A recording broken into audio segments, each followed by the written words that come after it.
Kita sering banget kan dengar soal manifestasi, seolah-olah ini tuh tentang menarik sesuatu dari luar. Tapi gimana kalau kuncinya itu justru ada di dalam diri kita sendiri?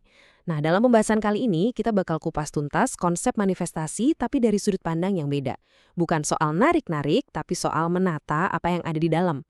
Kayaknya hampir semua dari kita pernah ada di posisi ini deh. Udah coba visualisasi, udah afirmasi tiap hari, udah nulis jurnal. Tapi kok ya rasanya gitu-gitu aja. Apa yang salah ya? Kenapa manifestasi saya sering banget gagal? Nah, pertanyaan dan rasa frustrasi inilah yang jadi titik awal kita buat nyelam lebih dalam lagi. Oke, jadi ini dia peta perjalanan kita hari ini. Pertama, kita cari tahu dulu kenapa sih manifestasi seringkali gagal. Terus kita geser fokusnya, bukan lagi soal menarik, tapi soal menata batin. Ketiga, kita kenali apa aja hambatan terbesar di dalam diri. Keempat, kita cari jalan menuju keselarasan batin. Dan yang terakhir, kita bakal belajar ngenalin tanda-tanda kalau prosesnya tuh emang lagi bekerja. Oke, kita mulai dari yang pertama ya. Kenapa sih manifestasi sering gagal? Yuk, kita bedah fondasinya sama-sama. Jadi, sebetulnya apa sih manifestasi itu? Kalau mau disederhanakan, ini tuh proses alami buat membawa sesuatu dari dunia batin kita, ya pikiran kita, perasaan kita, niat kita, ke dunia nyata di depan mata. Jadi ini bukan sulap, bukan sihir, bukan kebetulan. Anggap aja ini jembatan antara imajinasi dan pengalaman nyata. Nah, ini nih yang sering kita lupa. Sadar atau nggak sadar, kita itu bermanifestasi setiap saat.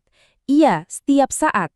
Pertanyaannya sekarang, kita mau yang mana? Apa kita mau terus-terusan bermanifestasi secara nggak sadar, kayak hidup pakai mode autopilot aja gitu, ngulang-ngulang keluhan yang sama tiap hari, atau kita mau bermanifestasi secara sadar, di mana kita benar-benar hadir dan kita mau milih benih pikiran mana yang mau kita tanam untuk ngebentuk realita kita. Kutipan ini tuh intinya the core of it all. Semesta merespon bukan apa yang kamu minta, tapi siapa kamu saat memintanya. Ini benar-benar ide yang ngubah permainan loh. Fokusnya langsung geser. Bukan lagi soal panjangnya daftar keinginan kita, tapi soal kualitas dan keadaan batin kita saat itu. Oke, sekarang kita masuk ke bagian kedua. Dan ini adalah pergeseran yang paling fundamental. Judulnya aja udah jelas ya, bukan menarik tapi menata batin. Yuk kita ubah arah fokus kita dari luar ke dalam. Coba deh kita lihat bedanya. Di sebelah kiri ada mentalitas menarik dari luar. Ini tuh rasanya kayak ngejar-ngejar, maksa, penuh perjuangan, capek. Bener nggak? Nah, di sisi lain ada menata dari dalam. Fokusnya beda total. Kita fokus jadi pribadi yang siap menerima. Jadi ini bukan lagi soal memaksa alam semesta, tapi soal menyelaraskan diri kita sendiri. Coba deh bayangin, batin kita itu ibadat rumah. Pertanyaannya itu bukan seberapa sering kita ngundang tamu, atau seberapa sering kita minta rezeki datang. Tapi pertanyaan yang lebih penting adalah, apakah rumah kita ini udah rapi, udah tenang, udah nyaman buat ditinggali? Karena seringkali hal-hal baik itu datang, tapi nggak betah lama. Kenapa? Ya karena ruang di dalam diri kita belum siap buat nampung mereka. Terus gimana sih realita kita ini terbentuk? Ada alurnya loh. Gini, semuanya itu berawal dari pikiran. Anggap aja pikiran itu benihnya. Terus benih ini disirami sama apa? Sama emosi kita. Emosi inilah yang ngasih kekuatan ke benih tadi, yang kemudian memancarkan energi atau getaran. Nah, dari energi inilah secara alami muncul dorongan untuk bertindak. Dan voila, hasil yang kita lihat di dunia luar itu pada dasarnya cuma cermin dari semua proses yang terjadi di dalam batin kita. Nah, ini yang penting. Kalau alurnya begitu, berarti ada sesuatu dong yang menghambat. Ya, betul. Ini membawa kita ke bagian ketiga. Hambatan terbesar di dalam diri. Saatnya kita kenalan sama pintu-pintu yang tanpa sadar kita kunci sendiri. Jadi gini, penghambat terbesar itu seringkali bukan karena kita kurang usaha loh, tapi lebih kayak ada batu-batu besar yang nyumbat aliran sungai di dalam diri kita. Batu-batu itu apa aja? Ya, bisa jadi luka masa lalu yang belum sembuh, atau keyakinan yang tertanam dalam, aku nggak pantas dapat yang baik-baik. Bisa juga rasa takut gagal yang luar biasa, atau bahkan kebiasaan sabotase diri sendiri tanpa kita sadari. Dan yang paling sering, adanya konflik antara apa yang kita mau secara sadar, sama apa yang kita percaya di alam bawah sadar. Jadi gimana cara nyingkirin batu-batu itu? Jawabannya ada di fondasi yang sehat. Dan fondasinya itu, percaya atau enggak, bukan soal teknik afirmasi yang canggih atau ritual yang rumit. Dasarnya adalah hubungan kita dengan diri kita sendiri. Self-love atau cinta diri itu ibarat tanah yang subur. Tanpa tanah yang subur ini, benih sebagus apapun nggak akan bisa tumbuh dengan sehat. Kita cuma akan terus-terusan nyabotase sejalan kita sendiri. Oke, kita udah kenal masalahnya, kita udah tahu fondasinya. Sekarang gimana cara praktisnya?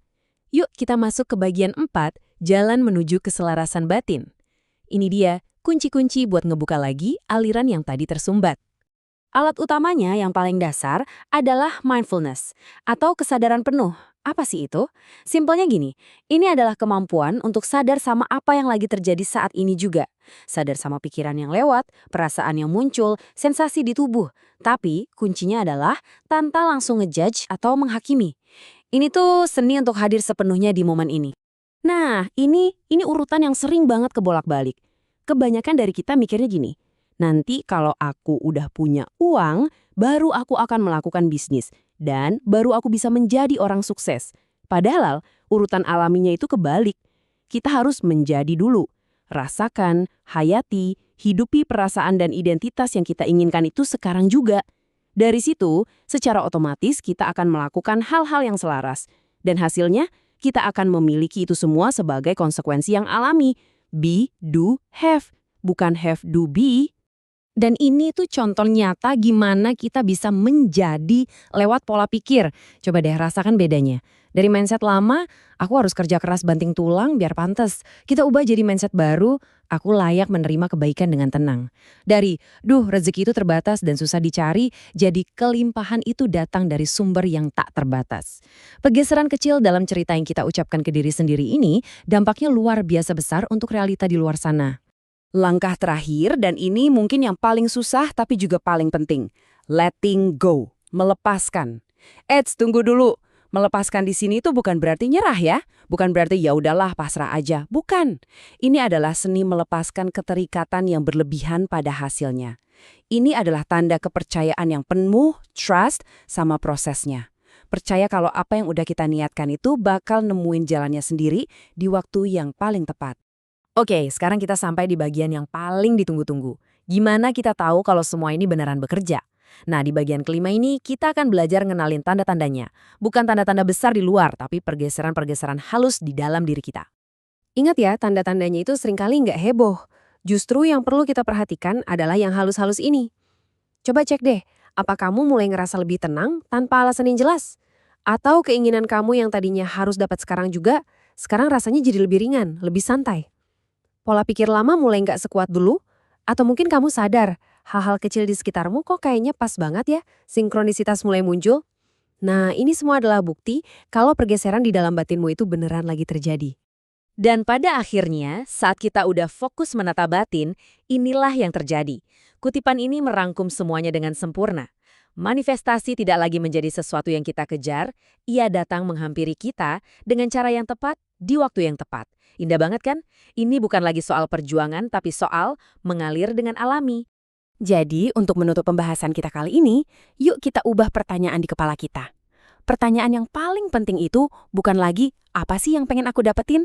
Tapi, aku ini jadi orang yang seperti apa sambil menunggu hal itu datang? Karena pada akhirnya, manifestasi sejati itu bukan soal memiliki, tapi soal menjadi.